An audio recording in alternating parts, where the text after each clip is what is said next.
Baik, pada kesempatan ini Oke. baik baik pada kesempatan ini saya akan membahas sebuah kitab di Alkitab tentunya yang tidak ada kata Tuhan di dalamnya.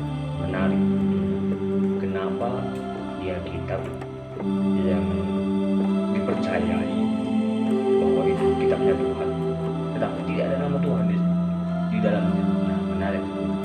Oke, yang dimaksud kali ini adalah yang namanya kitab Ester. Ya, kitab Ester. Dalam konten kali ini saya akan membahas sedikit saja tentang Ester. Jadi artinya kalau sedikit tidak melebar jauh kemana-mana, tidak akan membahas keseluruhan kitab Ester, tetapi saya akan membahas yang tidak tertulis saja di kitab Ester. Nah, kalau yang tertulis bisa dipelajari tentunya. Nah, tapi kita membahas yang tidak tertulis. Oke, yang pertama, Ester. Nama asli Ester adalah Hadasa. Ester atau Hadasa. Hadasa berarti bintang atau bersinar. Jadi arti dari Ester ini adalah bintang atau bersinar. Artinya nama yang cantik. Di sini kalau kita pelajari keseluruhan menarik bagaimana Ratu Wasti yang akhirnya dibunuh oleh Raja Ahasuerus diganti dan karena ketidakpatuhan terhadap peraturan dari dua raja, sebuah perintah dari dua raja. Di pasal 1 itu tercatat bagaimana akhirnya Ester yang menolak dan akhirnya diganti. Nah, kita tidak akan membahas dulu kemana Ester, kemana Ratu Wastinya dibuang. Nah, kita akan lanjut di video yang selanjutnya tentang Ester ini. Kita akan menggali Ester ini. Nah, kali ini kita akan bahas sepintas saja sebagai perantara. Di pasal 2 akhirnya dikumpulkan pengganti ratu. Menariknya di sini kenapa Ester dipilih. Nah, oke, saya akan membahas sedikit ceritanya. Bagian kira-kira ketika Ratu Wasti didampak dibuang, artinya kedudukan ratu kosong dan raja membutuhkan ratu dalam istana itu perlu ratu. Nah, akhirnya kalau di pasal 2 bagaimana dikatakan dikumpulkan wanita-wanita terbaik, artinya gadis-gadis. Dalam artian gadis pada kala itu adalah wanita yang belum pernah disentuh atau wanita yang masih gadis atau belum pernah bersetubuh dengan pria manapun. Nah, akhirnya dikumpulkan oleh Ahasuerus karena pada kala itu Ahasuerus bangsa ini memerintah atau menduduki banyak daerah-daerah dan tercatat dia mengumpulkan wanita-wanita di 127 provinsi kedudukan wilayah. 127 provinsi merupakan daerah yang sangat luas. Tentunya kalau kita kumpulkan wanita-wanitanya maka akan terkumpul wanita-wanita terbaik, dan ingat hanya wanita terbaik yang belum pernah bersetubuh dengan pria. Nah, akhirnya dikumpulkan, tercatat dalam buku sejarahnya Yerusalem. Kalau teman-teman baca sumbernya saya memakai sumber yaitu sejarah Yerusalem, walaupun ini tidak masuk dalam sejarah Yerusalem sebenarnya.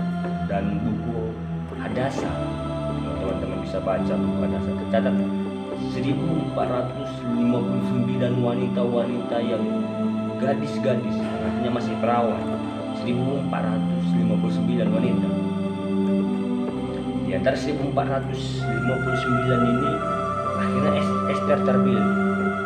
Kenapa ini Ester terpilih? Tentu selain daripada Tuhan berperan di dalamnya, Tuhan yang mengatur agar bangsa ini selamat, Ester dipakai sebagai alat. Ada juga hal yang menarik dari sisi Ester ini.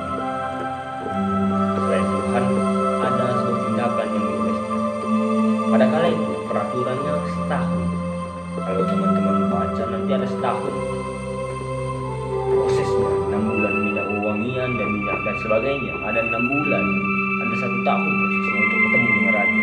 Dan peraturannya kan itu, peraturan di media ini Ahasuerus ini, bahwa misalnya ketemu raja hanya sekali saja, dan ketika raja menolak maka wanita ini tidak akan pernah lagi bertemu dengan raja, tidak diperbolehkan lagi. Peraturannya menarik, selain daripada setahun itu dimasukkan ke dalam karantinanya pemilihan calon ratu, ya tentunya sangat difasilitasi. Di pasar gua tercatat bagaimana dikasih minyak wangian sampai kulitnya lembut. Dan satu peraturan kala itu, bahwa ketika masuk ke dalam kerajaan, masuk dalam kamar raja untuk bertemu dengan raja, si wanita ini, calon ratu ini, bebas memakai apa saja yang ada di istana dan itu menjadi miliknya. Sekali lagi saya katakan, bebas memakai apa saja di istana dan itu menjadi hak miliknya. Andai saja dia gagal menjadi ratu, semua apa yang dia pakai menjadi miliknya. Nah,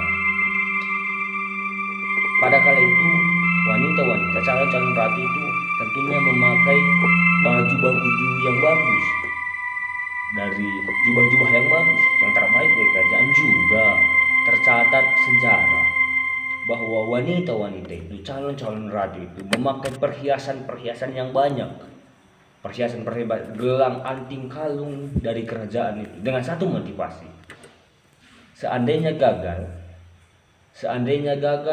semua emas yang di badan calon ratu menjadi milik calon ratu, siapa saja orang. Menariknya, yang tercatat bahwa di buku-buku sejarah dan juga dicatat oleh Alkitab, bahwa Ester tidak memakai semua perhiasan yang ada di kerajaan itu. Dicatat dalam Alkitab bahwa Ester hanya memakai kalung pemberian ibunya, kalung ibunya saja. Artinya Ester berbeda dengan wanita lain. Ester berbeda dengan 1458 pesaing lainnya. Ketika 1458 pesaingnya memakai emas, gelang, cincin, anting yang bagus-bagus dari kerajaan, Ester luput dari itu. Ester memutuskan untuk memakai kalung pemberian ibunya saja.